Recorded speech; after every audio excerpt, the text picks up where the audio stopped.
जितना नफरती भाषण सुनोगे हाँ। उसको उतना ज्यादा क्रांतिकारी मानोगे। बाबा साहब अम्बेडकर कौन सा नफरती भाषण? कभी नहीं। कांसीराम साहब कौन सा नफरती भाषण दिए?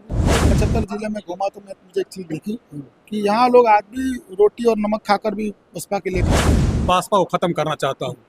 आखिर क्या वजह है कि भाजपा को खत्म करना चाहते बसपा को खत्म नहीं करना चाहते। बसपा को खत्म करने के नाम पर हैं? सोशल मीडिया में पॉपुलैरिटी गेन करना चाहते हैं। हैं, महिला संगठन। आओ घर का संगठन, वो महिलाएं जो उनके संगठन में है, वो महिलाओं एक महिला को उठाकर पूछ लीजिए आप कि आपकी ताकत है। निशा मिश्रा को सवाल पूछिए। बसपा के लोगों के सामने उनका ये माहौल रहा उस समय भी। यही लोग मान्यवर कांसीराम साहब को परेशान करने में बड़ा हाथ रहा उनका। जब मान्यवर कांसीराम साहब गए फिर बहन कुमारी मायावती के खिलाफ भी इन लोगों ने बहुत बदली। वाहन मिश्राम गलत है तो क्या वो लोग जिन लोगों को उस समय गद्दार का सर्टिफिकेट दिया गया, जिनके घरों पर गुंडों को भेजने की कोशिश की गई, जिनके खिलाफ भद्दी बातें लिखी गई, उनसे ये माफी मांगे? कैरेक्टर मतलब कि जो डिसीजन में किसी की सुनने के लिए तैयार नहीं है, जो एथिकली खुद को ही महापुरुष साबित करने में तुला हुआ है। बाबा मिश्रा जी। हाँ,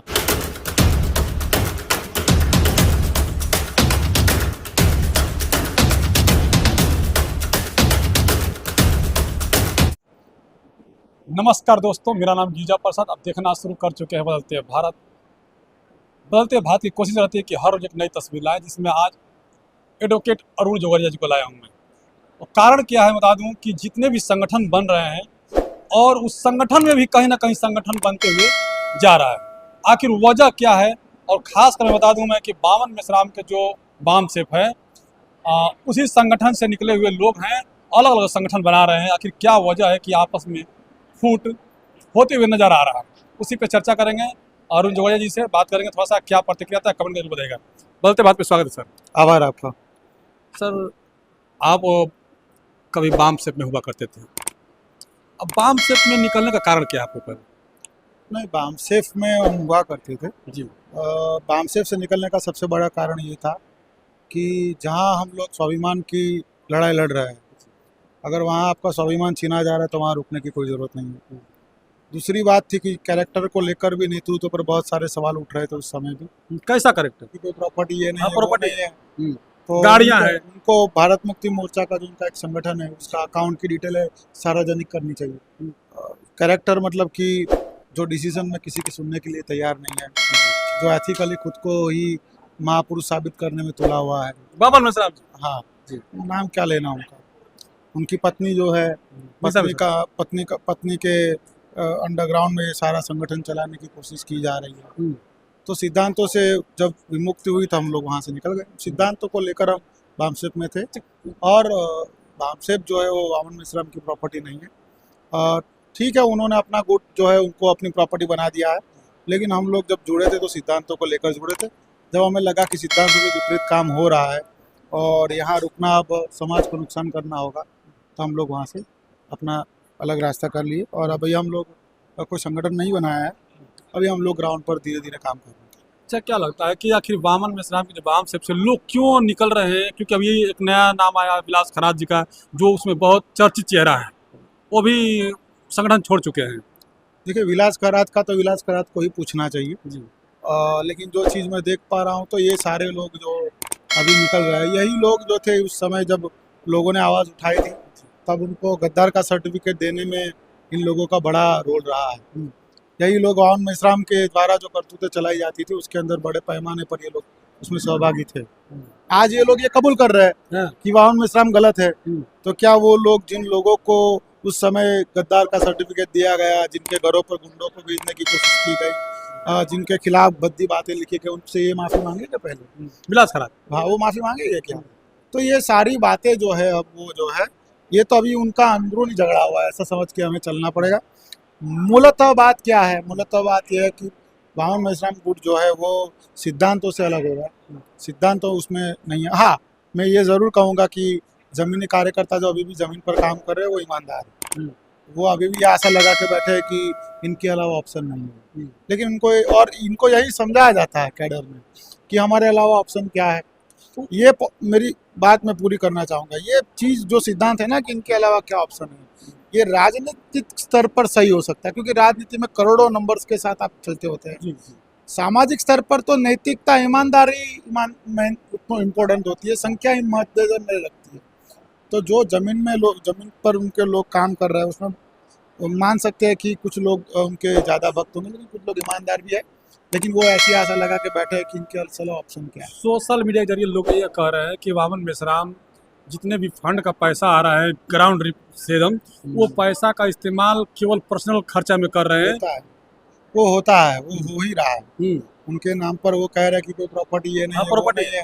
हम्म, तो गाड़ियां उनको हैं। उनको भारत मुक्ति मोर्चा का जो उनका एक संगठन है उसका अकाउंट की डिटेल है सार्वजनिक करनी चाहिए। हम्म, उनको बामसेफ के अकाउंट से अलग अलग ट्रस्ट के अंदर उनके जो मूल निवासी पब्लिक ट्रस्ट है, उनके जो भारत मुक्ति मोर्चा अकाउंट है उसमें पैसे ट्रांसफर किए जा रहे हैं, इनका पूरा ब्यौरा उनको ऑनलाइन लोगों के सामने रखना चाहिए। दूसरी बात, उनको बामसेफ का और भारत मुक्ति मोर्चा का ऑडिट रिपोर्ट है वो सार्वजनिक कर देना चाहिए कि ये हमारा ऑडिट रिपोर्ट है, इतना पैसा है, इतना ये का, इतना ये खर्चा है। ये नहीं होगा। मैं बार बार यही लोगों से कह रहा हूँ, फिर भी ये कहना चाहता हूँ कि जमीनी लोग ईमानदार हैं, जमीनी लोगों को एक करना चाहिए, राष्ट्रीय नेतृत्व पर भरोसा नहीं करना चाहिए। एक थोड़ा सा पॉलिटिक्स में आया था मैं। बामन मेश्राम जब संगठन बामसेफ था उसमें थे, उसके बाद उन्होंने बहुजन मुक्ति पार्टी करके एक पार्टी बनाई उन्होंने। आखिर क्या वजह है कि पार्टी रहते हुए अलग तरह की पार्टियां बना रहे हैं? नहीं, वो उनका पर्सनल ईगो सेटिस्फाई करने के लिए ये काम कर रहे हैं। बसपा के लोग जब काम कर रहे थे तो बसपा के लोगों के सामने उनका ये माहौल रहा। उस समय भी यही लोग मान्यवर कांसीराम साहब को परेशान करने में बड़ा हाथ रहा उनका। जब मान्यवर कांसीराम साहब गए, फिर बहन कुमारी मायावती के खिलाफ भी इन लोगों ने बहुत गंदी बातें दी। जी जी। और माहौल ये क्रिएट किया जाता है कि राजनीतिक आंदोलन को सामाजिक चश्मे से पहनाकर लोगों को बताया जाता है, इससे लोगों को उल्टा ही दिखता है और लोग विरोध में खड़े हो जाते हैं। सवाल यह है, पॉपुलैरिटी गेन करने के लिए इन्होंने ये किया। अब इससे भी पहले जितने लोगों को संगठन से निकाला उनको देखिए आप, उनका जब नेतृत्व समाज एक्सेप्ट करने लगा यही व्यक्ति ने उसको असाइड किया, है ना। तो इनका यही परसेप्शन तब से रहा है, चाहे संगठन में हो या संगठन के बाहर, कि इनसे ज़्यादा समाज नेतृत्व को एक्सेप्ट करेगा उसको साइलेंट। बहन जी को साइलेंट कर नहीं सकते थे, इसलिए उन लोगों ने पार्टी बनाकर ये मान रहे। चलो आप सही है, चलो मान लीजिए कि आपने पार्टी बनाई, आपने ये काम किया, लोकतंत्र में सभी को अधिकार है, तो उसके लिए आपने काम क्या किया? दोनों जगह आप कमान हाथ में रखकर दोनों का सत्यानाश किया। दोनों निशा मेश्राम भी एक महिला का राष्ट्रीय अध्यक्ष बनी हुई है, बामन मेश्राम बहुजन मुक्ति का बामसेफ का, वो उनका घर का संगठन, घर का समाज संगठन, का संगठन नहीं, घर का वो घर महिला संगठन, वो घर का संगठन। वो महिलाएं जो उनके संगठन में है, वो एक महिला को उठाकर पूछ लीजिए आप कि आपकी ताकत है निशा मेश्राम को सवाल पूछने की। कोई एक व्यक्ति सवाल पूछ रहा निशा मेश्राम से, विलास करात ने पूछने की कोशिश की, क्या हुआ? उसको एडवांस में श्रद्धांजलि देकर निपटा दिया। वो उनका घर का संगठन है, उस पर चर्चा नहीं करते। बहुजन समाज पार्टी से जब भी कोई बात करते हैं बामन मेश्राम से, तो कहते हैं कि मैं बसपा को खत्म करना चाहता हूँ। आखिर क्या वजह है कि बसपा को खत्म करना चाहते हैं? बसपा को खत्म नहीं करना चाहते, बसपा को खत्म करने के नाम पर सोशल मीडिया में पॉपुलैरिटी गेन करना चाहते हैं। क्योंकि जब तोड़फोड़ हुई उनके संगठन के अंदर, जब लोग निकल गए तो उनको लोगों ने फॉलो करना बंद कर दिया, कोई सुन नहीं रहा था। तो उन्होंने कंट्रोवर्शियल स्टेटमेंट दे दिया बसपा को। बसपा को खत्म करने की इनकी औकात नहीं है। कांसीराम साहब के समय भी इन्होंने बहुत कोशिशें की, उसके बाद भी अलग अलग तरीके से कोशिशें की, नहीं होगी। कि बसपा के लोग भी जमीन पर ईमानदार है, जैसे बामन मेश्राम के संगठन में भी बहुत सारे लोग जमीन पर ईमानदार है, वैसे बसपा में भी ईमानदार लोग हैं। जब यूपी के 75 जिले में घूमा तो मुझे एक चीज़ देखी कि यहाँ लोग आज भी रोटी और नमक खाकर भी बसपा के लिए काम करते हैं। बसपा का समर्थक हो सकता है, बसपा का कोई कार्यकर्ता पदाधिकारी नहीं, लेकिन मैंने एक चीज़ देखी है। दूसरी बात है, आपके पास ऑप्शन क्या है? अब जब सामाजिक स्तर पर आप लोगों को ये पूछते हो कि चलो हमारे खिलाफ चले जाओ, ऑप्शन क्या है? तो यही सवाल उनसे राजनीतिक स्तर पर भी पूछा जाना चाहिए ना, कि चलो बसपा को खत्म कर देंगे, ऑप्शन क्या है?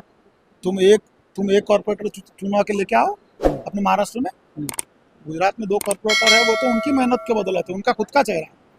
अब महाराष्ट्र में 2 कॉर्पोरेटर लेके आओ ना, पता चल जाए कि कुछ लोग कह रहे हैं कि बामन मेश्राम आरएसएस के कहने पर, आरएसएस के लोगों से फंडिंग मिलता है तब वो बसपा को खत्म करने के लिए काम करते हैं। हो सकता है, मेरे पास इसका कोई पर्सनल डिटेल नहीं है, लेकिन हो सकता है, क्योंकि बहुत सारी जगह पर उनका स्टेटमेंट और गडकरी का स्टेटमेंट बहुत जगह सेम आता है ना।